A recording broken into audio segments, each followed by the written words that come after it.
Halo teman-teman, ibu bapak yang berbahagia. Kita ketemu lagi pada video ke-7 CPKB Plus. Ini merupakan lanjutan daripada video sanitasi dan higiene. Video ke-7 ini saya khusus sharing mengenai penerapan higiene perorangan dan sanitasi bangunan.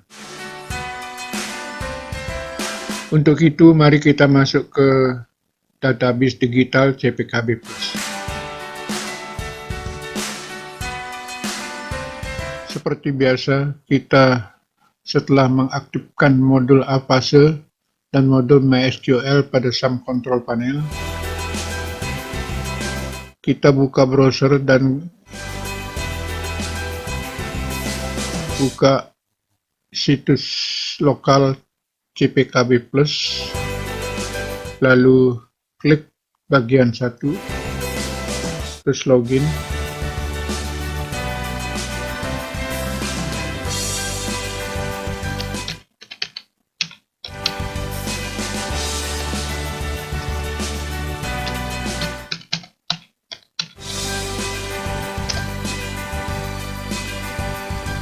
Kita masuk ke halaman bagian pertama, yaitu dokumentasi CPKB personalia, bangunan, dan fasilitasnya, peralatan serta sanitasi dan higiene. Kita lanjutkan sharing mengenai sanitasi dan higiene. Pertama, kita sharing mengenai POB, penerapan higiene perorangan. Kita buka. Jika kita ingin melihat POB sebagaimana contoh yang diberikan atau terdapat dalam petunjuk operasional pedoman CPKB, maka kita akan melihat form yang sudah berisi seperti ini. Ini baku, ada bagian seksi disusun oleh dan sebagainya, ini baku. Kemudian kita masuk ke pendahuluan. Di sini disebutkan kosmetik pada umumnya digunakan untuk memelihara penampilan dan kebersihan. Oleh karena itu, kosmetik tersebut harus diupayakan agar bebas dari segala jenis pencemaran.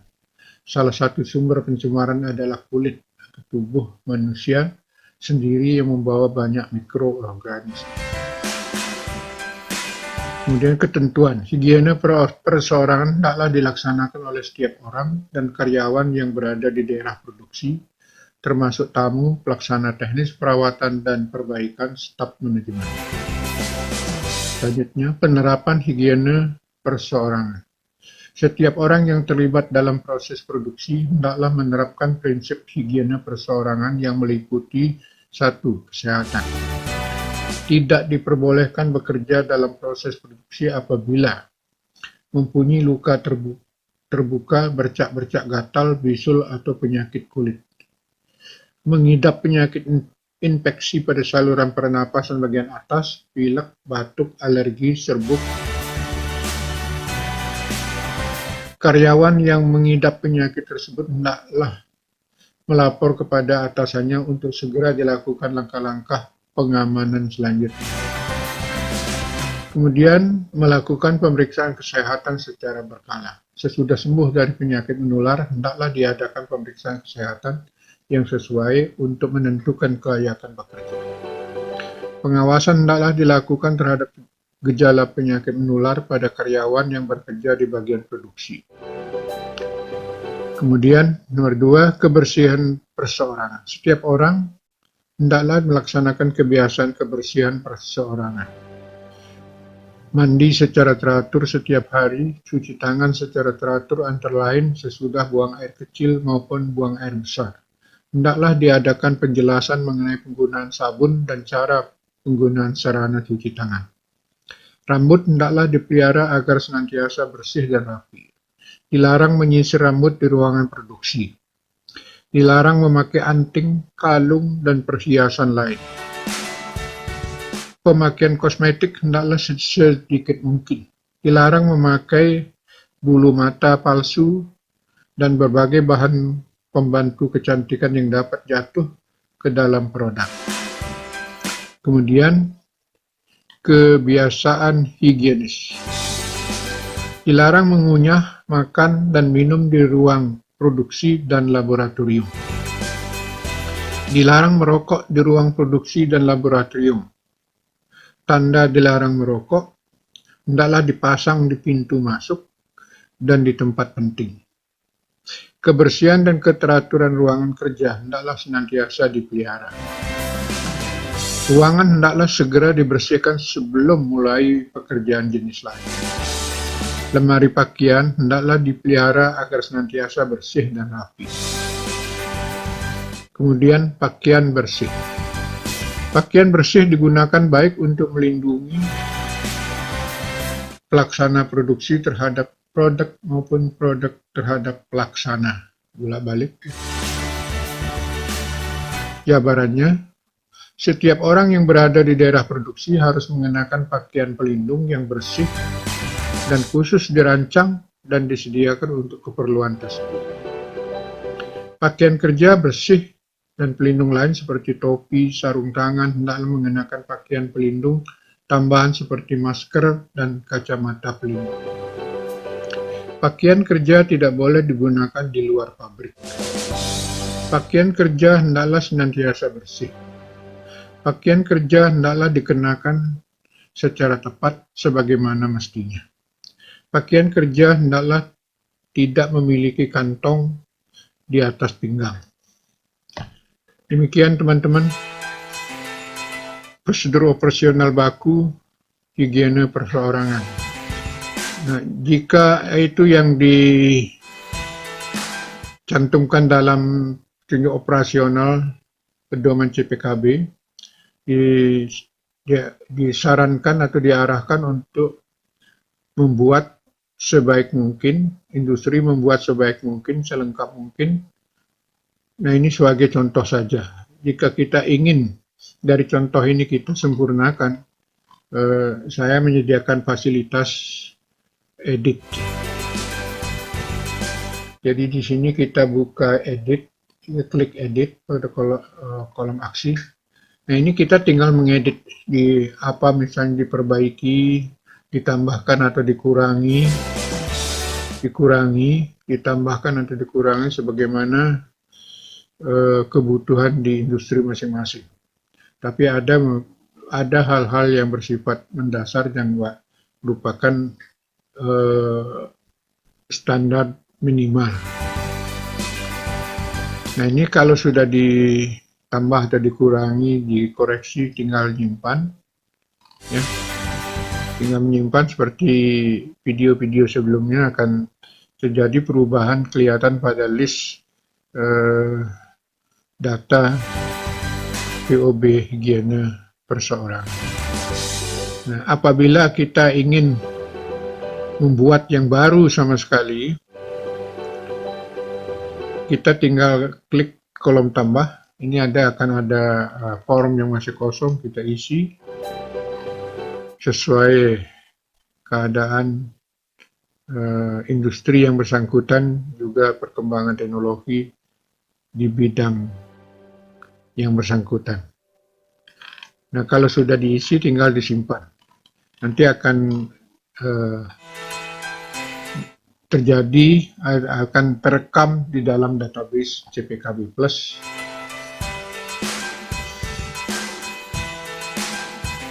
Kita lanjutkan.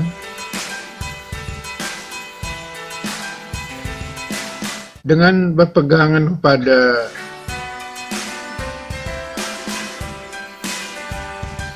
POB penerapan higiene perorangan, nanti ada aspek-aspek yang terkait yang harus dilaksanakan. Dan harus misalnya di sini pemeriksaan kesehatan karyawan, personil. Nah, di sini kita diberi contoh pada petunjuk operasional pedoman CPKB, yaitu program pemeriksaan kesehatan personil produksi, khususnya di sini produksi. Nah, ini kita buka.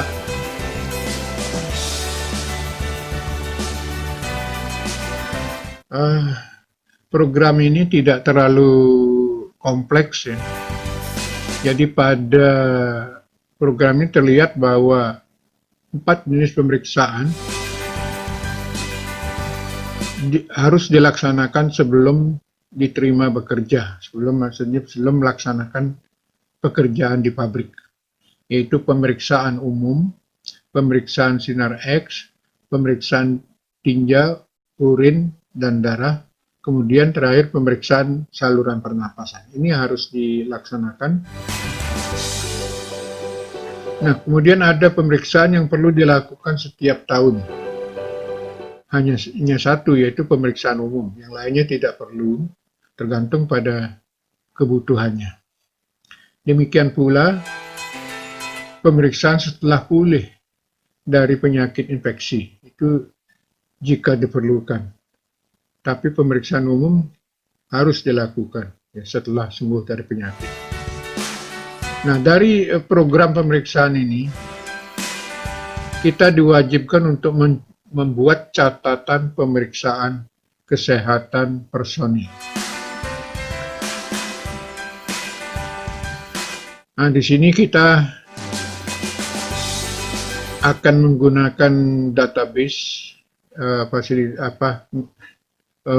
teknologi database digital yang sangat membantu untuk membuat catatan ini, karena kalau tidak dilakukan, pencatatan akan mengalami kesulitan nanti untuk memantau perkembangan kesehatan personil, perkembangan keadaannya. Nah, di sini kita lihat bahwa catatan ini saya bikin seperti ini, programnya. Ini sebagai contoh saja, saya bikin beberapa fasilitas di sini, fasilitas database digital berbasis web.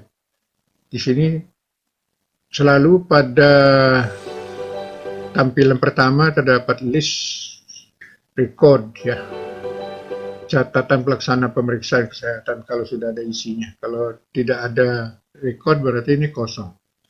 Nah, kemudian sini sebagai contoh baru ada saya ketik 3 ya. 3 pegawai yang telah dilakukan pemeriksaan. Contoh saja ini simulasi. Nah, kita seperti biasa, kalau misalnya apa saja yang diperiksa untuk record yang pertama, ini tinggal buka. Nah, seperti ini. Ini kodenya dibuat secara otomatis, akan muncul dan read only, tidak bisa diubah, tidak bisa diganti. Ya, ini kodenya. Jadi setiap record itu harus mempunyai kode yang pertama, kode yang berbeda. Nah, ini bagaimana catatan pemeriksaan kesehatan untuk pegawai yang namanya Gusti. Ini ada misalnya tanggalnya lahirnya dia kita catat, kelaminnya, kerja di mana, tanggal pemeriksaan kesehatannya, kemudian pemeriksaan berkala sesuai program. Misalnya apa ini di sini kita bisa lihat, diduga atau diketahui menderita penyakit dan sebagainya. Pemeriksaan lainnya tidak ada indikasi atau diketahui menderita suatu penyakit misalnya. Ini ada pilihan-pilihan di sini. Saya buat ada misalnya batuk pilek, batuk, bisul, bercak-bercak gatal, luka bakar, muntah, diare, dan sebagainya. Itu ada pilihan-pilihan. Kemudian di mana tempat pemeriksaannya? Misalnya di Puskesmas Kecamatan Makassar, Jakarta.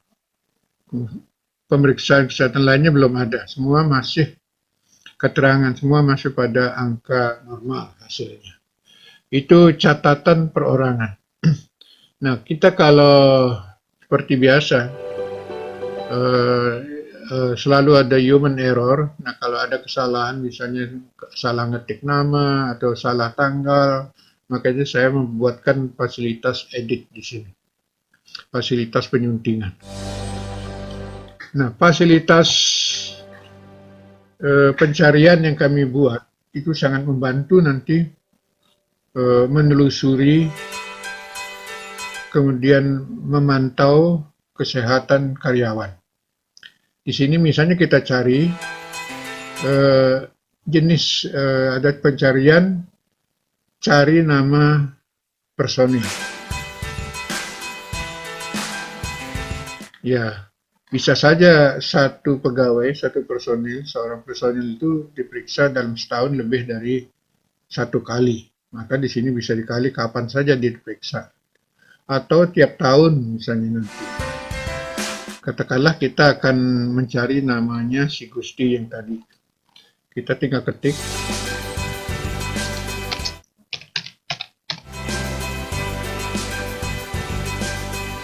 Nah, ini catatan pemeriksaan pegawai yang namanya Gusti seperti ini. Jadi dia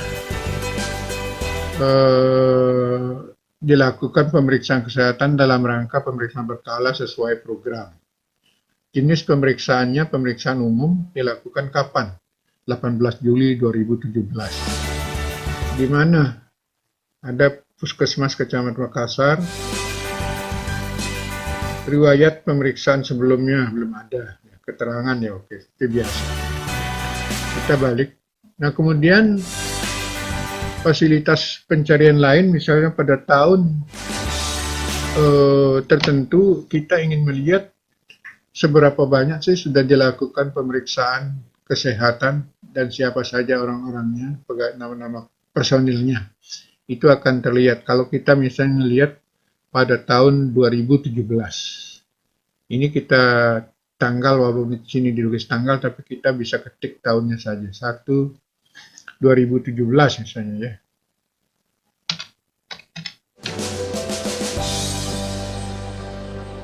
Nah, ini akan muncul daftar seperti ini.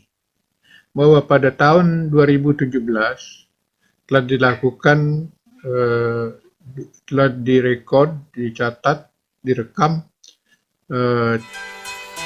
catatan pemeriksaan kesehatan personil 2 kali untuk 2 orang yang berbeda. Di sini akan kelihatan. Ya. Untuk 2 orang yang berbeda di sini akan kelihatan, dan kalau misalnya nanti jumlah pegawai sudah banyak sekali, maka ini akan sangat mudah. Kita teruskan. Nah, sekarang kita ingin misalnya lihat penyakit apa saja yang sudah diindikasi untuk dilakukan pemeriksaan. Kita katakanlah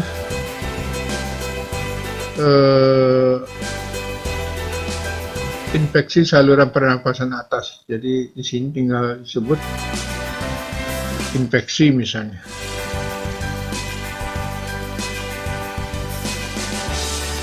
Oh, ini pemeriksaan berkala, ini dalam rangka ya, maaf. Ini dalam rangka. Jadi misalnya di sini pemeriksaan sinar X. Kapan saja dilakukan? Ternyata belum pernah ada dilakukan pemeriksaan dengan sinar F. Di sini kosong. Kemudian jenis penyakit. Apakah ada misalnya pegawai yang diperiksa kesehatannya ke sarana kesehatan karena suatu penyakit tertentu, katakanlah saluran pernapasan. Kita ketik aja saluran pernapasan.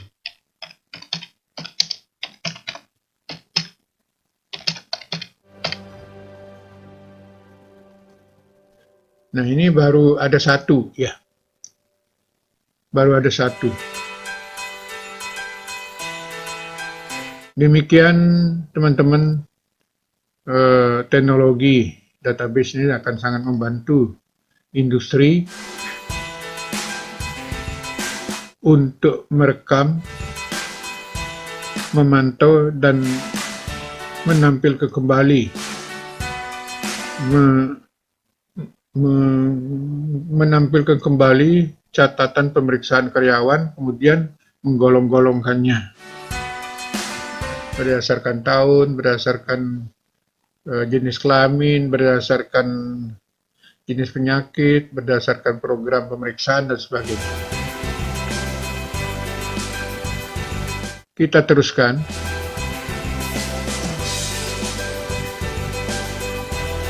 Nah, berkaitan dengan penerapan higiene perseorangan, ada rekomendasi yang disebutkan atau dicantumkan dalam petunjuk operasional pedoman CPKB, misalnya rekomendasi cara mencuci tangan. Di sini ada, nah, ini saya cuplik saja, ini yang cara mencuci tangan. Nah, ini dari kita menyadur dari rekomendasi atau cara-cara yang dikeluarkan oleh Kementerian Kesehatan. Sini lakukanlah 5 langkah cuci tangan pakai sabun yang benar. Ini ada ya. Di rumah sakit juga, rumah sakit besar itu selalu ini ditampilkan dalam TV-TV ruangan, bagaimana mencuci tangan, bagaimana menjaga batuk dan lain. Cucilah tangan dengan menggunakan sabun atau larutan deterjen. Bila perlu, kuku disikat dengan sikat yang sudah tersedia dan memakai sabun atau deterjen yang tersedia. Tangan kemudian dibilas dengan air yang cukup hingga tidak terasa adanya sisa sabun dan deterjen. Sesudah dicuci, tangan dikeringkan dengan lap kain sekali pakai atau jenis kain lap lain yang bersih dan kering, atau dengan alat penghembus udara hangat pada suhu 32 hingga 60 derajat Celcius yang kecepatannya hembusannya cukup kuat. Sesudah kering, tangan tidak boleh menyentuh benda-benda yang dapat mengotori. Bila terjadi demikian, pencucian tangan harus diulangi.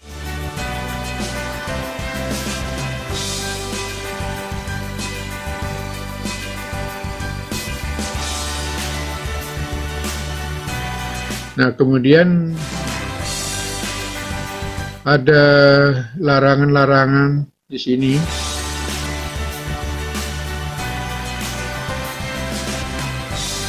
Larangan makan, minum, dan atau merokok yang harus ditempel pada tempat-tempat tertentu, tempat-tempat semua yang tidak boleh ada kegiatan makan, minum, atau merokok.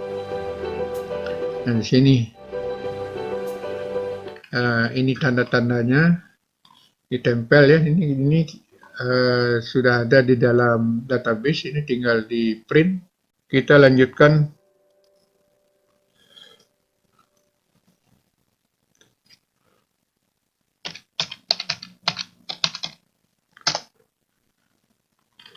Pada sanitasi bangunan, POB sanitasi bangunan. Di dalam pedoman operasional, petunjuk operasional pedoman CPKB diberikan contoh prosedur operasional baku sanitasi bangunan. Nah, kalau kita lihat, kita buka seperti ini. Tujuannya, sanitasi bangunan bertujuan mengurangi populasi mikroba agar sarana produksi serta sarana sekelilingnya mempunyai tingkat kebersihan yang sesuai untuk menunjang produksi kosmetika yang memenuhi persyaratan mutu. Pelaksana dan penanggung jawab dicantumkan. Sanitasi bangunan dilaksanakan oleh pelaksana sanitasi di bawah bagian. Ini tergantung industrinya, pabriknya nanti, tergantung struktur organisasinya. Di sini saya buat di bagian umum. Dalam melaksanakan tugas dan tanggung jawabnya, pelaksana sanitasi melapor kepada kepala pabrik melalui kepala bagian umum. Ini tidak harus begini, tapi tergantung pada struktur organisasi pabrik. Kepala bagian pengawasan mutu membantu bagian umum dengan mengatur jadwal pemeriksaan tingkat kebersihan dan memberi tahu kepala bagian umum, ini maaf ada salah, kepala umum, ini nanti kita koreksi ya. Jadi memberitahu kepala bagian umum mestinya jika didapat hasil yang tidak memenuhi persyaratan. Kepala bagian produksi memberitahu kepala bagian umum jika sesudah pelaksanaan sanitasi bangunan yang menyangkut sarana produksi dan sekitarnya tingkat kebersihan dicapai tidak memenuhi persyaratan.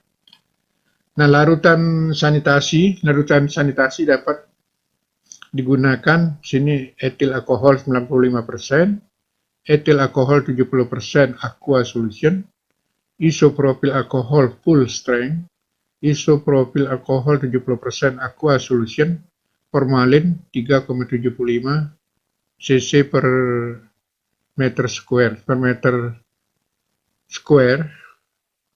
meter persegi ya.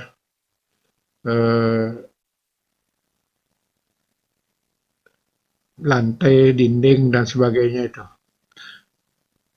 Larutan sanitasi hendaknya diganti setiap bulan sekali. Larutan sanitasi disimpan tidak lebih dari seminggu. Pelaksanaan sanitasi. Bersihkan lantai bangunan dengan vacuum cleaner paling sedikit sekali sehari, dipel dengan larutan antiseptik, dan disemprot menggunakan sanitizer. Jangan menggunakan sapu karena akan menyebabkan debu dan kotoran berterbangan ke dalam kosmetik yang diproduksi dan peralatan yang digunakan dalam proses produksi. 2. Hilangkan kotoran dari bawah sarana dan peralatan di sudut-sudut dan di tempat-tempat yang sukar dijangkau. Hal ini akan meningkatkan persediaan pangan bagi hama serta mempertahankan kebersihan area bangunan. Bersihkan dan sanitasi permukaan meja, kursi. Bakteri patogen mungkin terdapat pada permukaan tersebut dan dapat terbawa ke dalam kosmetik. Atur tekan udara, filter, kelembaban, serta suhu yang sesuai. Sering bersihkan filter dan pipa. Filter yang bersih akan memperpanjang umur exhaust fan karena tidak perlu bekerja terlalu keras. Singkirkan barang-barang yang tidak terpakai yang ada dalam ruangan. Sediakan tong sampah tertutup di luar ruangan. Cuci dan sanitasi wadah, tangki sebelum digunakan. Hal ini akan mengurangi penyebaran mikroba patogen. Bersihkan toilet, loker, dan ruang ganti yang sekurang-kurangnya sekali dalam sehari. Sediakan air panas dan air dingin yang mengalir dan sabun di dispenser untuk mencuci tangan, digunakan hand dryer atau handuk kering dan bersihkan untuk mengeringkan. Untuk mencegah kontaminasi, maka pintu sebaiknya dilengkapi dengan penutup otomatis. Nah, dalam kaitan dengan sanitasi bangunan, ini banyak aspek-aspek atau kegiatan yang harus dilakukan dan dicatat.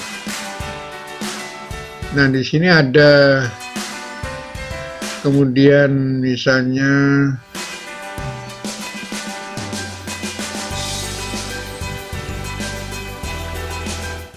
mengenai catatan-catatan sanitasi bangunan. Di sini kita harus lakukan ya.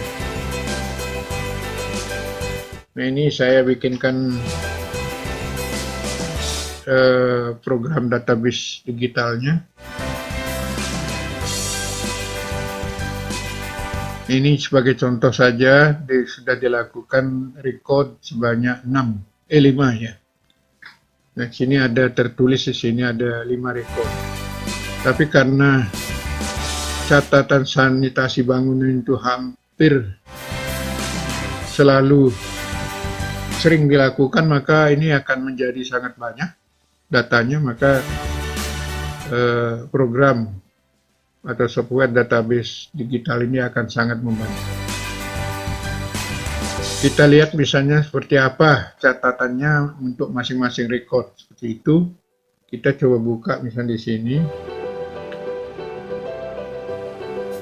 Nah, ini catatannya sederhana saja di sini.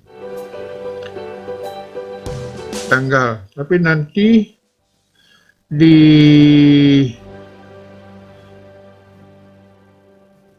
ruangan perlu ada catatan-catatan yang bersifat manual. Oh ya, tadi ada terlewat bahwa saya sudah menyebutkan ada catatan-catatan secara manual pada setiap ruangan, itu yang harus diisi. Seperti ini, saya cuplik dari buku petunjuk operasional pedoman CPKB. Jadi catatan sanitasi bangunan, tanggal, siapa yang melaksanakan, hasilnya apa, tanggal ini catat. Kalau setiap hari dilakukan, setiap hari dicatat. Nah ini biasanya akan diaudit. Sering diaudit apa sudah dilakukan, siapa yang melakukan, nanti dilakukan cross check-nya. Nah, cross check. Kita kembali.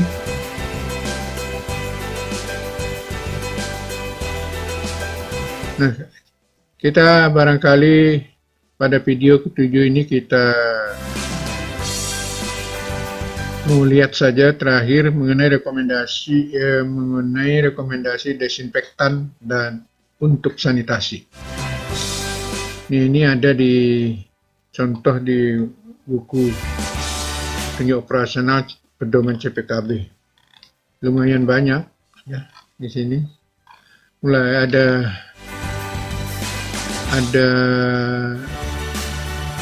8 ya. 8 senyawa atau kelompok senyawa ya. Turunannya. Misalnya di sini etanol.